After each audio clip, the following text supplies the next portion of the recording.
Man salaka tariqan yaltamisu fihi ilman sahhalallahu lahu bihi tariqan ilal jannah. Alhamdulillah, wassalatu wassalamu ala rasulillah wa ala alihi wa sahbihi wa man tabi'ahu dah. Para jamaah sekalian, hadirin dan hadirat, abi umi yang kami cintai dan kami hormati karena Allah Subhanahu wa taala. Alhamdulillah, kita panjatkan puja dan puji syukur kita kepada Allah Subhanahu wa taala atas nikmat-nikmatnya yang terus Allah berikan kepada kita, sehingga pada kesempatan yang berbahagia ini kita bisa berkumpul, bermajelis di tempat ini untuk saling mengingatkan dalam kebaikan dan saling mengingatkan dalam kebenaran. Salawat dan salam, keberkahan dan kenikmatan semoga selalu terlimpahkan dan tercurahkan kepada Nabi Agung Muhammad sallallahu alaihi wasallam. Begitu pula kepada seluruh keluarga beliau, seluruh sahabat beliau, dan seluruh kaum muslimin yang mengikuti beliau dan para sahabatnya dengan baik hingga hari akhir nanti. Abi umi, hadirin dan hadirat rahimana wa rahimakumullah. Kita semuanya punya anak. Dan anak itu nikmat yang sangat besar yang Allah berikan kepada kita. Allah yang memberikannya. Yahabu liman yasha'u inatha wa yahabu liman yasha'u adh-dhukur aw yuzawwijuhum dhukranan wa inatha. Kata Allah Subhanahu wa taala, Allah yang memberikan kepada siapapun yang Dia kehendaki anak-anak perempuan. Allah juga yang memberikan kepada siapapun yang Dia kehendaki anak-anak laki-laki. Dan Allah Subhanahu wa taala juga bisa memberikan kepada siapapun yang dikehendaki anak laki-laki dan anak perempuan. Jadi yang ngasih kita anak adalah siapa? Allah Subhanahu wa taala. Ini nikmat. Disebutkan di dalam ayat ya tentang kenikmatan dunia. Zuyyina lin-nas hubbus syahawati minan nisa'i wal banin. Di antara yang disebutkan oleh Allah Subhanahu wa taala di situ, ditampakkan indah untuk manusia. Hubbus syahawat, kecintaan kepada hal-hal yang disukai oleh nafsu manusia. Minan nisa wal banin. Dari kaum wanita dan anak-anak laki-laki. Ini sesuatu yang membahagiakan orang tua. Dan itu kenikmatan. Dalam ayat yang lain Allah Subhanahu wa taala berfirman, "Al-malu wal banuna zinatul hayatid dunya." Harta dan anak-anak laki-laki adalah perhiasan dalam kehidupan dunia ini. Jadi anak itu nikmat yang disukai oleh manusia. Tapi di samping dia nikmat, dia juga apa? Amanah. Dia tanggung jawab. Dia adalah sesuatu yang Allah titipkan kepada kita yang nantinya kita harus mempertanggungjawabkannya. Apakah kita bisa membawa amanah ini dengan baik ataukah tidak? Apakah kita bisa menjaga amanah itu dengan baik ataukah tidak? Allah Subhanahu wa taala di dalam Al-Qur'an mengatakan, "Ya ayyuhalladzina amanu qu anfusakum wa ahlikum nar." Wahai orang-orang yang beriman, jagalah diri kalian, jagalah keluarga kalian dari siksa api neraka. Sahabat Ali bin Abi Thalib mengatakan, maksud dari ku anfusakum wa ahlikum nara adalah addibuhum wa 'allimuhum. Ajarkan kepada mereka adab dan ajarkan kepada mereka ilmu. Jadi itu tanggung jawab kita. Kita harus menjaga anak-anak ini dengan adab, dengan ilmu. Kemudian Rasulullah sallallahu alaihi wasallam dalam sabdanya mengatakan, ala kullukum ra'in wa kullukum mas'ulun an ra'iyatih. Ingat-ingatlah bahwa setiap dari kalian adalah pemimpin, dan setiap pemimpin itu akan ditanyai tentang kepemimpinannya. Rakyat yang dia pimpin itu menjadi tanggung jawab dia. Kita sebagai orang tua punya rakyat. Rakyat kita adalah anak-anak kita. Kita sebagai seorang ayah, seorang suami, di antara rakyat kita ya istri kita. Istri punya rakyat, anak-anaknya. Dan setiap dari pemimpin tersebut akan ditanyai bagaimana dia menjaga orang-orang yang dia pimpin. Bagaimana dia mengarahkannya. Makanya jangan sampai kita hanya ingin punya anak, tapi tidak memikirkan bagaimana menjaga anak tersebut dari api neraka. Sahabat Ibnu Umar radhiyallahu anhuma pernah mengatakan, adib ibnak, ajarkan adab kepada anakmu, tata krama, akhlak, kepribadian yang baik. Ajarkan ini kepada anakmu. Fa innaka mas'ulun an waladik, karena sesungguhnya engkau akan ditanyai tentang anakmu. Engkau akan mempertanggungjawabkan itu. Akan ditanya oleh Allah Subhanahu wa taala bagaimana engkau mengemban amanah itu dengan baik. Madza adabtah wa madza 'allamtah? Apa yang engkau ajarkan kepada anakmu berupa adab, apa yang engkau ajarkan kepada anakmu berupa ilmu. Sedangkan anakmu, wa innahu mas'ulun 'an birrik. Sedangkan anakmu, dia punya tanggung jawab untuk berbakti kepada. Jadi orang tua punya tanggung jawab untuk mendidik anaknya. Anak punya tanggung jawab untuk berbakti kepada orang tua. Banyak sekali kerusakan dan kenakalan anak itu karena sebab orang tua. Karena sebab orang tua yang tidak memperhatikan pendidikan anaknya, akhirnya anaknya terbengkalai. Anaknya menjadi rusak, menjadi sampah masyarakat. Jangan sampai kita demikian. Ibnu Qayyim rahimahullah mengatakan, wa aktsarul aulad innama jaa fasaduhum min qibalil aba. Kebanyakan anak itu, kerusakan mereka itu datangnya itu dari orang tuanya, dari ayah-ayah mereka.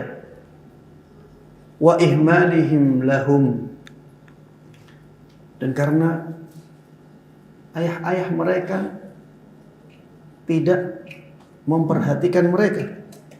Wa tarki ta'limihim fara'idad dini wa sunanah. Ayah-ayah mereka tidak mengajarkan kepada anak-anaknya kewajiban-kewajiban agama dan sunnah-sunnahnya. Intinya Ibnu Qayyim di sini menyinggung tentang sebab rusaknya anak. Kebanyakan itu karena orang tua yang tidak amanah. Orang tua yang tidak bertanggung jawab. Makanya para jemaah sekalian rahimani wa rahimakumullah, kita harus benar-benar memperhatikan anak-anak kita. Kita itu harus benar-benar sadar bahwa anak itu aset yang jauh lebih berharga daripada harta kita.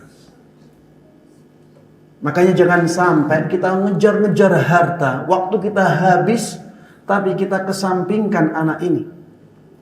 Kita lalaikan, kita lupakan anak. Anak itu jauh lebih berharga daripada harta. Ketika kita berhasil mendidik anak kita dengan baik, manfaatnya dunia akhirat. Coba antum, ya, kalau punya anak, dia berhasil dunianya. tapi nggak sopan, ya. Jadi anak nakal. Dia kaya, bisa bantu antum, mencukupi kehidupan antum ketika tua, tapi dia nakal, tidak membahagiakan orang tua, tidak menjalankan kewajiban-kewajiban agama. Antum senang tidak? Masyarakat melihatnya sebagai orang yang tidak mulia. Antum sedih. Beda kalau antum lihat anak antum pas-pasan hidupnya, cukuplah. Tapi dia berbakti kepada orang tua, membahagiakan orang tua, dia jadi anak saleh, selalu mendoakan orang tuanya, menjalankan kewajiban-kewajiban agamanya, bahkan sunnah-sunnahnya. Antum kalau disuruh milih dua-duanya, salah satu dari dua ini, tidak ada pilihan ketiga misalnya, antum lebih milih yang mana? Yang kedua. Kita semuanya milih yang kedua. Kenapa? Karena itulah yang membahagiakan kita. Kita harus tahu para jamaah sekalian rahimana wa rahimakumullah, dunia itu dicari oleh manusia sebenarnya adalah untuk menuju kebahagiaan. Tapi kalau akhirnya dunia ini tidak menyampaikan kepada kebahagiaan, ya harusnya kita tinggalkan. Harusnya kita milih yang kita dapat bahagianya walaupun dunianya tidak banyak. Banyak di dunia ini orang-orang yang hambar hidupnya, padahal hartanya banyak. Hidupnya tidak bahagia, selalu tidak tenang, padahal hartanya sangat luar biasa banyak. Sebaliknya juga banyak orang-orang miskin, kecukupan biasa-biasa saja, tapi kehidupannya bahagia. Kehidupannya sangat bermakna karena dekatnya mereka kepada Allah Subhanahu wa taala. Itulah yang kita inginkan. Kalau kita bisa dua-duanya, alhamdulillah. Tapi kalau tidak bisa dua-duanya, minimal kita mendapatkan kebaikan akhirat. Para jemaah sekalian rahimana wa rahimakumullah, di zaman kita ini, di antara sesuatu yang banyak mengganggu pendidikan anak adalah gadget, HP, handphone, atau smartphone sekarang. Telepon pintar ini yang sekarang sangat mempengaruhi kehidupan anak-anak kita. Makanya ya, tema inti anak adalah berdamai dengan gadget. Bagaimana kita menghadapi dunia gadget ini? Apakah kita bisa lari dari gadget? Bisa, Abi Umi?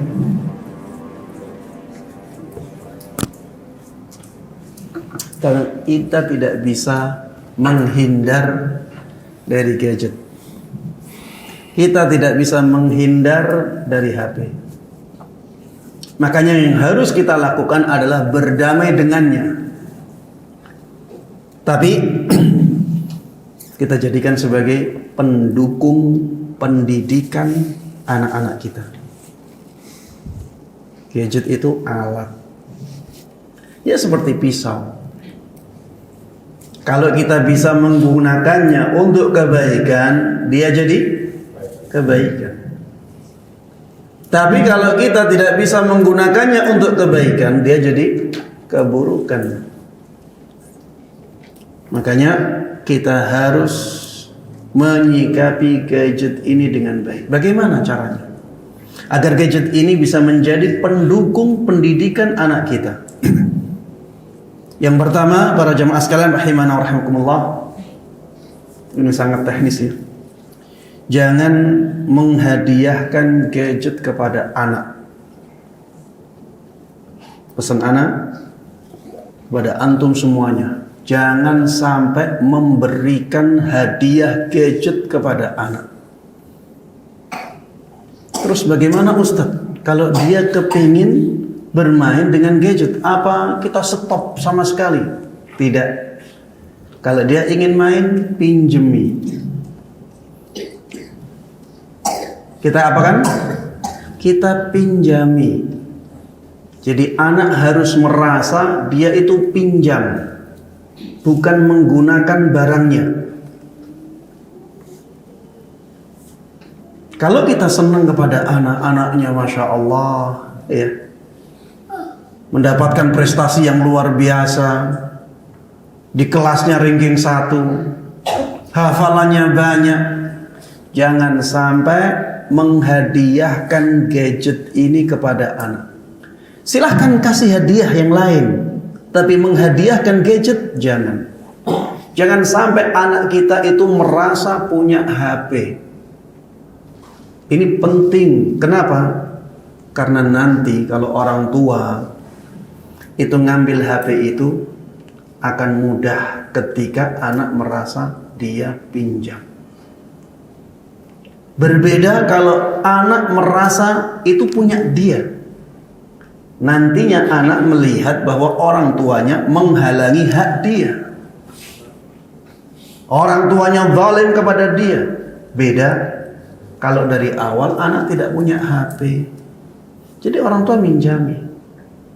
Barang pinjaman kalau diambil boleh tidak? Boleh. Ini yang pertama, agar kita nantinya lebih mudah untuk mengontrol hubungan anak kita dengan gadget. Kemudian yang kedua, para jamaah sekalian rahimana wa rahimakumullah, untuk meminimalisir keburukan dari gadget ini, kalau kita ingin memberikan gadget kepada anak, ini maksudnya meminjami. Kalau kita ingin meminjami anak gadget, pinjami setelah anak melakukan tugas tertentu. Pinjami setelah anak melakukan tugas tertentu. Iya, misalnya gadget hanya diberikan di hari Ahad misalnya, hari liburnya. Maka jangan berikan gadget itu di hari Ahad kecuali setelah anak melakukan tugas. Misalnya, kalian saya tugasi untuk murajaah setengah juz. Setelah itu kalian baru bisa pinjam HP-nya Abi, pinjam HP-nya Umi. Mereka harus sadar bahwa itu pinjam, dan mereka baru bisa menggunakan atau mendapatkan pinjaman HP itu setelah melakukan tugas. Atau misalnya kasih tugas mereka membersihkan rumah. Abi Umi tidak mau minjami HP kecuali rumah ini bersih, sampah-sampahnya bersih semua. Ustaz, ini kayaknya memberatkan. Kita katakan iya, memang kita ingin mendidik mereka. Kita ingin mereka tahu bahwa tanggung jawab di rumah itu banyak. Kita ingin mereka tahu bahwa rumah ini untuk menjadi bersih itu butuh perjuangan. Didik mereka dengan cara seperti ini. Dan anak akan mau ketika kita tegas. Kalau tidak mau melakukan tugas, kita benar-benar tidak minjami gadget kita. Jangan sampai kita sudah mengatakan demikian, anaknya tidak mau melakukan tugas, kemudian kita kasih pinjaman. Jangan. Tegas. Kalau bisa dicek dulu, ini benar-benar sampahnya bersih kan? Cek. Kalau sudah, baru kita kasih. Ya. Kemudian para jemaah sekalian rahimana wa rahimakumullah, gadget itu jangan setiap hari diberikan kepada anak. Kita kasih batasan waktu. Kalau kita lost, maka ini akan mengganggu konsentrasi anak. Anak itu kalau sudah dikasih gadget, main. Itu pilihan utama mereka. Apalagi di tingkat SD, main. Dan anak kalau sudah di kehidupan gadget itu sudah bahrun la sahilalah. Lautan yang gak bertepi itu mainan itu. Antum kalau kasih HP, ya kita pengalaman sebagai orang tua. Itu nanti mungkin mainan yang di download sama anak bisa sampai 20-30 mainan. Mainan ini ada iklannya mainan lain. Mainan lain di-download ada iklan nanti, mainan lain lagi. Bahrul la sahila. Itu lautan yang enggak bertepi. Kalau anak sudah dengan permainannya, itu akan sulit konsentrasi. Sulit. Karena sudah di benaknya sudah mainan. Sudah kehidupan di mainan itu. Untuk beralih suruh ngapalin, beralih untuk memahami pelajaran, mereka butuh effort lagi. Mereka butuh kerja keras lagi. Makanya kita harus batasi penggunaan gadget pada anak. Batasi. Kalau misalnya mampu sepekan sekali. Dan kita harus tegas. Ini yang sulit atau banyak orang tua tidak bisa tegas. Anaknya nangis, merasa kasihan. Harusnya tidak demikian. Kita harusnya lebih kasihan ketika dia malah dikacaukan dengan gadgetnya. Dia di sekolah menjadi enggak fokus, ya. Di rumah apalagi. Kita harusnya kasihan ketika dia keadaannya seperti itu. Maka kita tegas untuk membatasi penggunaan gadget itu. Kalau misalnya 1 pekan kayaknya terlalu lama Ustaz sekali, sudah bikin 1 pekan 2 kali. Bikin 1 pekan 2 kali. Tapi kita harus benar-benar tegas di sini. Kalau misalnya anaknya nyuri-nyuri gimana Ustaz? Kalau sederhana tidak ada masalah. Ya kita harus juga agak longgar di sini. Tapi kalau terus-terusan kasih misalnya hukuman. Hukuman misalnya ya jangan sampai pukul ya. Kasih hukuman misalnya tidak mendapatkan uang jajan di hari ini. Atau tidak mendapatkan uang jajan 2 hari. Tidak mendapatkan uang jajan 3 hari. Atau misalnya kalau ketahuan lagi nanti jatah main gadget di hari Ahadnya hilang. Hari Ahad nggak boleh main gadget kalau nyuri-nyuri seperti itu. Dan kita harus tegas dalam hal ini. Termasuk di antara pembatasan agar kita mudah membatasi penggunaan HP, buat kata sandi di HP kita. Buat kata sandi. Password.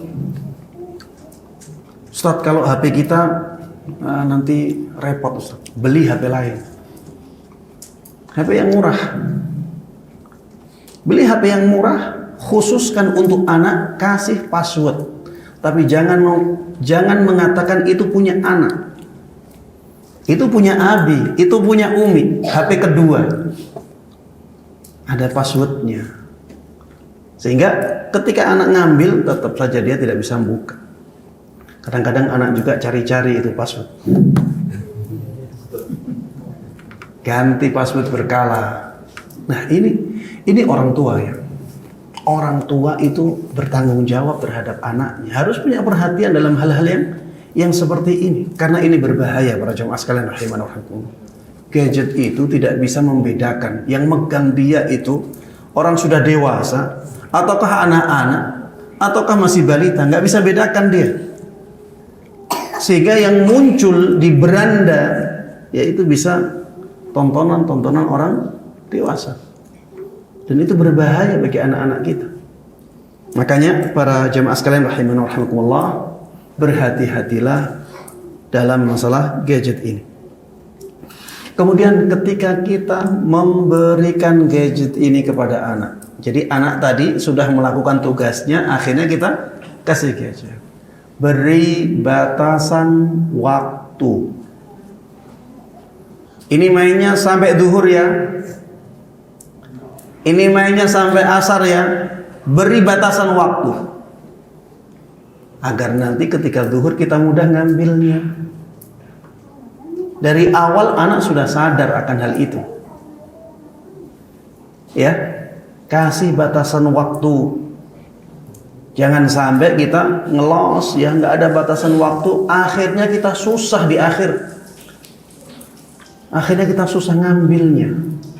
Padahal anak ini harus kita jaga juga ya, pemahamannya, otaknya, pemikirannya. Kemudian para jamaah sekalian rahimana wa rahimakumullah, berikan batasan kepada anak tentang aplikasi apa yang boleh digunakan dan tontonan apa yang boleh dilihat. Anak-anak insya Allah masih muda ya, kalau masih jenjang SD masih muda, tonton film kartun saja. Yang nggak kartun jangan ditonton. Pilihan kartun banyak sekali. Aplikasi misalnya apa, game-game. Kalau kita melihat ada game-game yang nggak mendidik, kita langsung sampaikan kepada anak, jangan main game ini, main game yang lain. Ustadz itu ribet. Iya, memang seperti itu. Memang susah. Antum kalau sudah buka pintu ini, antum harus terima resiko ini. Kalau antum tidak terima resiko ini tapi tetap buka, maka yang terjadi nanti anaknya kasihan. Antum menjerumuskan anak ke dalam hal-hal yang tidak baik. Kemudian yang berikutnya, harus ada pengawasan dan pemeriksaan berkala pada HP anak. Antum enggak mantengin terus, setiap main terus dipantengin, harus dilihat terus, tidak. Berkala. Karena berat ya kalau harus menemani anak saat bermain dengan gadgetnya. Berkala. Alhamdulillah ya, di zaman kita ini ada aplikasi-aplikasi yang dengannya kita tahu apa saja yang dilihat oleh anak, apa saja yang dibuka oleh anak selama waktu itu. Ini aplikasi-aplikasi ini juga penting untuk diinstal. Ya, di-download, di-install agar ada pengawasan, agar kalau kita melakukan pengawasan secara berkala ini bisa kita lakukan dengan mudah. Baik, sudah jam 9. Yang keenam, ya, yang pertama jangan menghibahkan atau menghadiahkan gadget kepada anak. Yang kedua, berikan gadget setelah anak melakukan tugas tertentu. Yang ketiga, berikan batasan waktu saat main gadget. Yang keempat, berikan batasan pada aplikasi yang digunakan dan jenis tontonan yang dilihat. Yang kelima, harus ada pengawasan. Yang keenam, simpan HP di tempat yang aman dari jangkauan anak. Ya, kalau di hari-hari anak tidak ada jatah main HP, ya, maka kita harus simpan HP itu. Jangan sampai HP itu di tangan anak terus. Apalagi tidak ada kata sandinya atau passwordnya. Maka ini nanti akan menjadikan anak tergoda terus untuk main HP. Yang ketujuh, berikan sanksi yang tegas saat anak melanggar aturan yang kita tentukan. Berikan sanksi yang tegas saat anak melanggar aturan yang kita tentukan. Ya, tadi sanksi anak sampaikan, jangan sampai sanksi yang menyakiti. Berikan sanksi-sanksi yang intinya adalah tanggung jawab ya. Mengajarkan kepada anak tanggung jawab. Kamu melakukan ini, maka kamu harus bertanggung jawab atas tindakan ini. Tanggung jawabnya, kamu tidak bisa dapat uang jajan di hari ini. Tanggung jawabnya, kamu nanti tidak dapat jatah main HP di hari Ahad, atau jatah main HP di hari Jumat. Ini cara kita memberikan sanksi kepada anak tanpa memberikan rasa sakit kepada mereka. Kalau kita tegas di situ, nanti anak akan ingat-ingat dan akan menjalankan ketentuan-ketentuan yang kita tentukan. Kemudian yang ke-8, ya. Ini setelah kita berusaha atau sembari kita berusaha, banyak berdoa kepada Allah Subhanahu wa taala. Mudah-mudahan Allah Subhanahu wa taala menjaga anak-anak kita dari gangguan fitnah dunia ini, baik yang tampak maupun yang tidak tampak. Mudah-mudahan Allah Subhanahu wa taala menjadikan mereka sebagai orang-orang yang saleh, menjadikan mereka pemimpin orang-orang yang bertakwa, ya, dan doa-doa kebaikan yang lainnya.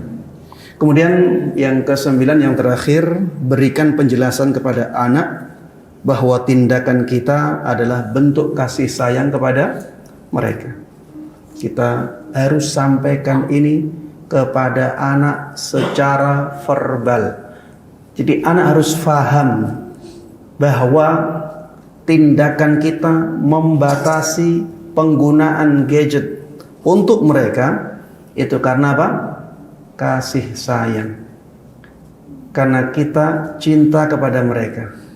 Nak, Abi itu sayang sama engkau.